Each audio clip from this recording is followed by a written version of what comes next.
मेरे भाइयों, यही दोस्त, ये तीन हस्तियां हमारे इस समाज को रास्ता दिखाने के लिए, जो बाबा साहब ने कहा था कि मनुवाद का शिकार हमारा समाज हजारों साल से, क्योंकि हमें पढ़ने लिखने का अधिकार नहीं था, जो मनुवादियों ने हमें पढ़ा दिया कि सूरज को हनुमान निकल गया, काल में बच्चे पैदा हो गए, मुंह से ब्राह्मण पैदा हो गया, पैरों से शूद्र पैदा हो गया।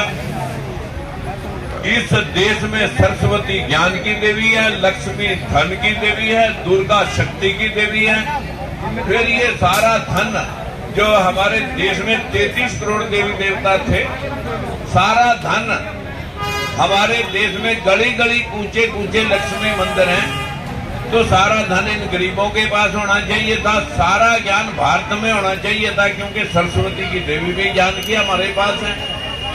जब नारी जाति को शिक्षा का अधिकार ही नहीं था, तो ये यूनिवर्सिटियों में कौन बता के कॉलेजों में चला गया कि ज्ञान की देवी सरस्वती है, ये कहाँ पीएचडी कर रही थी।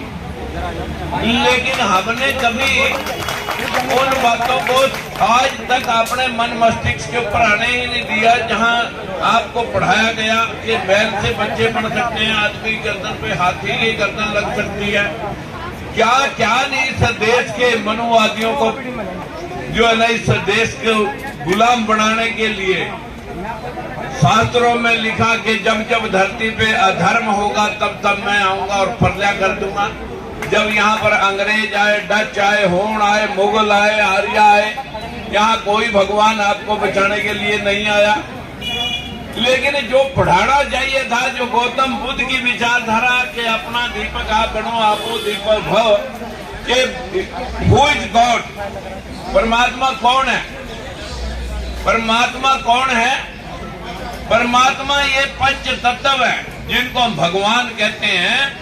वो कौन है? ये पंच तत्व भगवान है। भय से भूमि, गय से गगन, वय से वायु, ऐसे अग्नि और न से नील, भय गय वह न। ये भगवान ने सारी सृष्टि हम सब बनाए, ये पेड़ पौधे बनाए।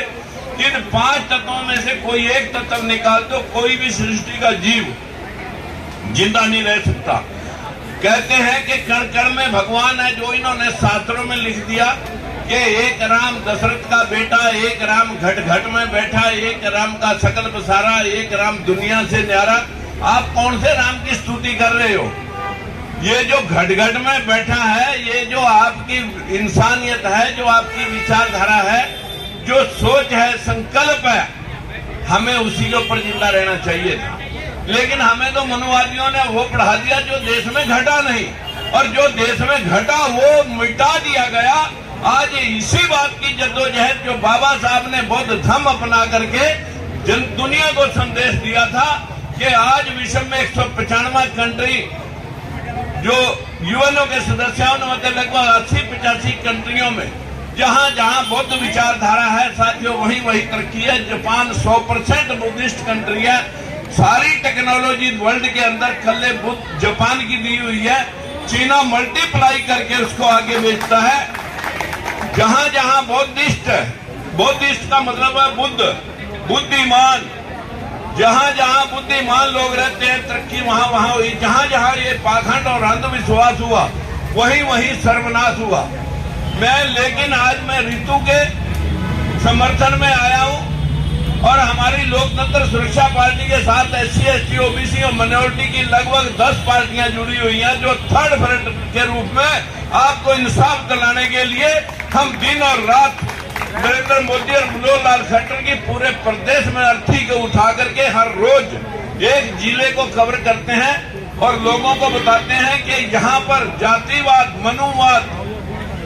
मनुवाद का हिंदूवाद, हिंदुत्व, हिंदू मुसलमान, ये जो नफरत का विचार है कि यहाँ पर हमारे बच्चों की हिस्सेदारी, हमारे बच्चों का जो है ना शिक्षा, हमारे बच्चों का स्वास्थ्य के ऊपर कोई जिम्मेवारी इनकी नहीं है।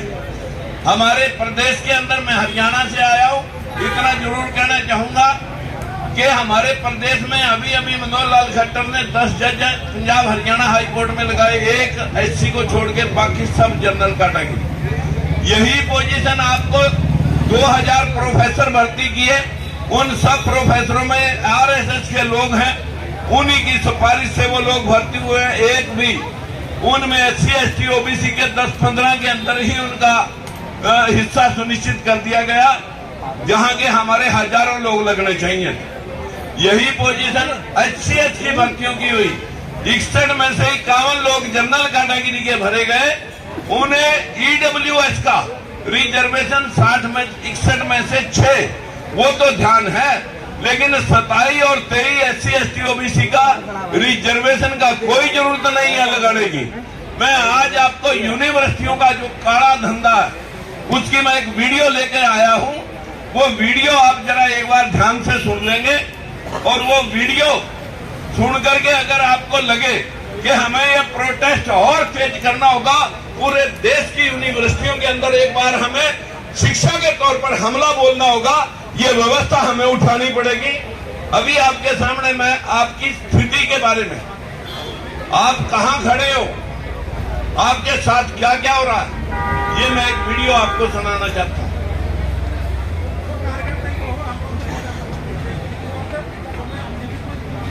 हुआ है वो खेल गजब है, और इतना गजब तो दलित पिछड़े और आदिवासियों को समझ में नहीं आ रहा। ये आज तक के न्यूज चैनल पर RTI,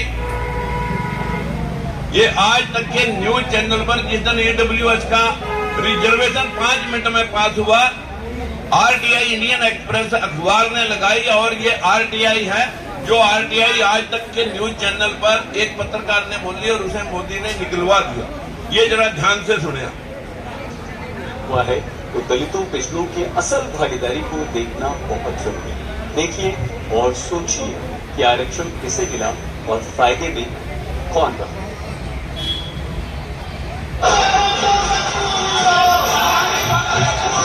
ये 6 मिनट लिया, ध्यान से देखिए।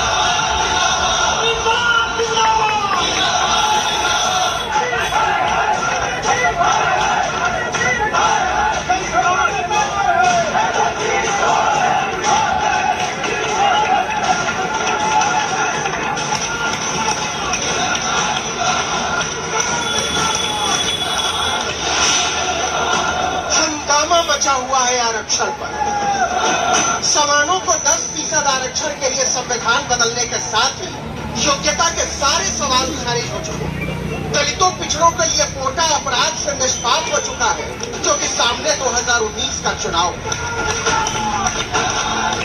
बाबा साहब आम्बेडकर द्वारा रचित संविधान में आरक्षण का प्रावधान किया गया।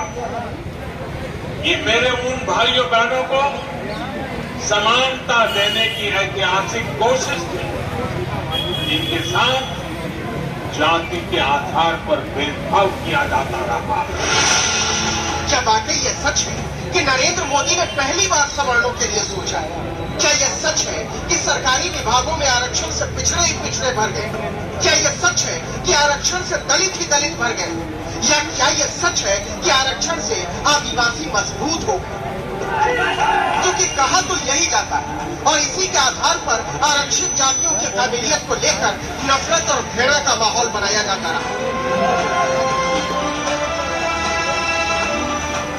तो दलितों पिछड़ों को आरक्षण का सच क्या है? एक अंग्रेजी अखबार ने इसे लेकर सूचना के अधिकार के तहत जानकारी मांगी, और जो जानकारी मिली उसे देखकर सामाजिक न्याय के लिए आरक्षण के सिद्धांत। सबसे पहले देखिए देश के केंद्रीय विश्वविद्यालयों में आरक्षण की सच्चाई। इस देश में कुल केंद्रीय विश्वविद्यालय है 40। विश्वविद्यालय हो या रेलवे, सचिवालय हो या नीति आयोग,